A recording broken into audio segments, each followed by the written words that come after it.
Let's get right into it. Number 10. The drive-thru. The first drive-thru window was cut into a bank wall in 1930, not a restaurant, a bank, because apparently getting out of your car to handle money was too much effort. Restaurants noticed. In 1947, a place called Red's Giant Hamburg in Missouri cut a hole in their wall and started handing food through it. Nobody had to get out of their car. Customers loved it. But McDonald's didn't get a drive-thru until 1975. There was a military base near a McDonald's in Arizona, and soldiers weren't allowed to get out of their cars while in uniform, so they couldn't eat there. The franchise owner, desperate for their business, simply cut a hole in the wall. Soldiers got their burgers. A billion-dollar industry was born, all because someone was too lazy to change out of their uniform for a cheeseburger. Today, drive-thrus account for about 70% of a fast food chain's revenue, and it didn't stop at food. There are drive-thru pharmacies, drive-thru voting booths, and drive-thru wedding chapels in Las Vegas. There's even a drive-thru funeral home in California, where you can pay your respects without leaving your vehicle. All because we decided walking from the parking lot was simply too much to ask. Number 9. Cruise control. Ralph Teeter was a mechanical engineer in the 1940s. He was also blind, not metaphorically, actually blind. One day, his lawyer was driving him somewhere, and the lawyer had this incredibly annoying habit. Every time he talked, he would slow down. Every time he stopped talking, he would speed up. The whole ride was a series of lunges and lurches. Ralph could not see any of this, but he could feel every single speed change, and it drove him insane. So he went home and invented cruise control. He called it the speedostat. You set a speed, and the car just stays there. No foot on the pedal, no constant adjustments, just smooth, consistent speed. Cadillac put it in their cars in 1958. Cruise control does not just make driving more comfortable, it saves lives. Human drivers constantly drift above and below their target speed, and that inconsistency causes accidents. It also saves fuel, because a car at a steady speed is far more efficient, all because one blind man could not stand his lawyer's bad driving. Number 8. Email. In 1971, a programmer named Ray Tomlinson was working at a research lab, and he simply did not want to walk over to his colleagues. A man was too lazy to get out of his chair and accidentally changed how the entire world communicates. The first email ever sent was between two computers that were literally sitting next to each other in the same room. He didn't even need to walk down a hallway. He could have just turned his head. But instead, he built an entirely new system of communication just to avoid that slight physical effort. He doesn't even remember what the message said. Today, over 300 billion emails are sent every single day. Businesses run on it. Governments run on it. Your spam folder alone has more messages than most medieval kings ever received in their lifetime, all because one man refused to stand up. Number 7. The washing machine. For most of human history, doing laundry meant going to a river. You'd carry your clothes there, get on your knees, and beat them against a rock until they were clean, or your arms gave out. A single load of laundry could take an entire day. Then in 1908, a man named Alva Fisher put a metal drum inside a tub, hooked it up to an electric motor, and created the first automatic washing machine. It did the work for you. No river, no rocks, no ruined Tuesday. By the 1950s, washing machines were in homes everywhere. Women, who had spent a huge portion of their lives doing laundry and other household chores, suddenly had hours of free time, hours that had never existed before. Some researchers credit the washing machine as one of the biggest drivers of women entering the workforce.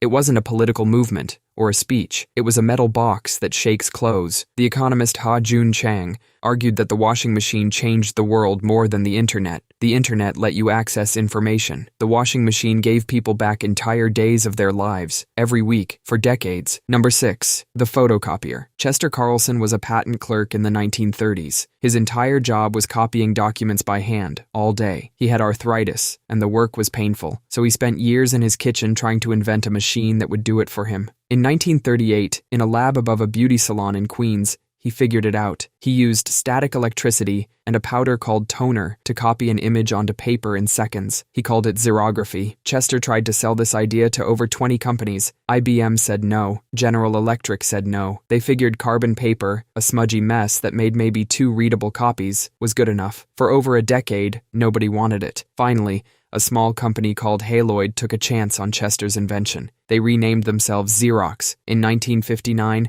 the Xerox 914 copier hit the market. Within a decade, Xerox was a $1 billion company. Years later, the Pentagon Papers, thousands of leaked documents that exposed government lies about the Vietnam War, were copied on a Xerox machine. It changed the course of American history, all because Chester Carlson's hands hurt in 1938. Number 5. The Aqueduct. Imagine you live in ancient Rome. Every morning, you You walk down a hill to get water and carry it back up. Then you do it again and again for your whole life. Now imagine one guy looks at that hill and thinks, I am not doing that anymore. He didn't give up on water, he gave up on the walking. So he built a system that carried the water to the city for him. That's the aqueduct. It moved water over hundreds of miles using nothing but gravity. No pumps, no electricity, just a very slight downward slope, calculated so precisely that the water kept moving on its own. Some of these structures dropped only 1 foot for every 1,000 feet of length. That's the kind of obsession you get from someone who really wants to avoid carrying a bucket. At its peak, Rome had 11 major aqueducts delivering over 300 million gallons of water per day. This allowed cities to exist where there was no water. Populations exploded, public bathhouses opened, and sewage systems became possible. And here's the part that gets you. Some of these aqueducts are still working. The Aqua Virgo, built in 19 BC, still feeds the Trevi Fountain in Rome today. That fountain is fed by a lazy man's plumbing system from over 2,000 years ago. Number 4. The assembly line. Henry Ford looked at his factory one day and thought something was deeply wrong, not with the cars, but with the walking. His workers were spending half their day just moving around the factory floor, walking to the car, walking to get parts, walking back to the car. Ford's idea was simple. What if the car just came to them instead? It wasn't a genius engineering breakthrough, just a guy who was annoyed his workers had to take so many steps. Before this, building a car took about 12 hours. The workers would gather around a single car and build it from scratch. Ford introduced the moving assembly line in 1913. Now, each worker stood in one place and did one job. The car moved to them. Build time dropped from 12 hours to 93 minutes. Same car, same workers, just less walking. Because of this, the price of a Model T dropped from $850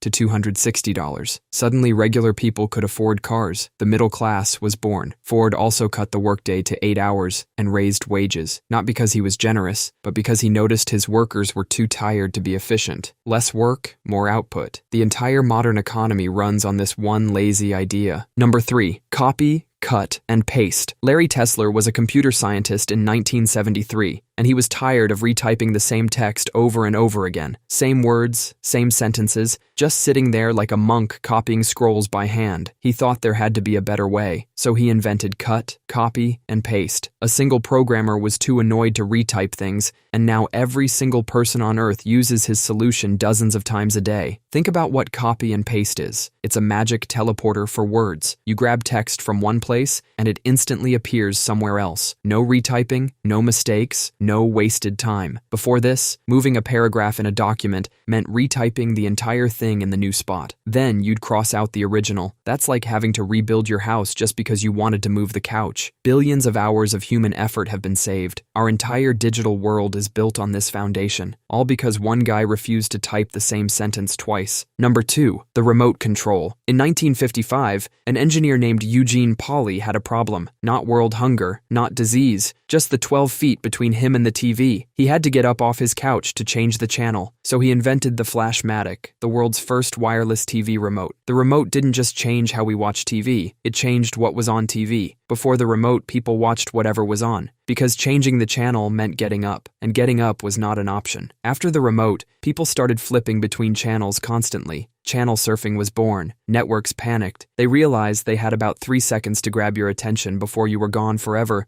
So shows got faster, more dramatic, louder openings, cliffhangers before every commercial. The entire structure of television entertainment changed because one man refused to stand up. Today, there are about 5 billion remote controls in use worldwide, more remotes than there are people in Asia, all because a man looked at his couch and thought, I'm not leaving. Number 1. Wheels on luggage. For thousands of years, humans built roads. We invented the wheel around 3500 BC. We put wheels on chariots, carts, and wagons. We put wheels on literally everything that needed to move, except our bags. When it came to luggage, we just carried it. Heavy bags, long distances, aching backs, just suffering in silence for over 5,000 years. Not one person looked at a wheel and then looked at their bag and made the connection. Until 1970, Bernard Sadow was dragging 2 heavy suitcases through an airport when he saw a worker effortlessly rolling a heavy machine on a wheeled platform. Something clicked. He went home, screwed 4 wheels to the bottom of a suitcase, attached a strap, and pulled it. It worked. He tried to sell this to department stores, and they all said no. One buyer actually told him, men carry their own luggage. This man had solved a 5,000-year-old problem, and the response was, we prefer to suffer, thank you. Eventually, Macy's took a chance in 1972. The idea took off, but there was a flaw. You pulled it with a long strap, and it tipped over constantly. It took another 20 years for a pilot named Robert Plath to fix it. In 1987, he put 2 wheels and a long, rigid handle on a suitcase. The modern rollerboard was born. 5,500 years. That's how long it took. Not because the technology wasn't there, just because nobody had been lazy enough to think of it. That's all for today. I'll be making similar videos in the future. Subscribe to see them.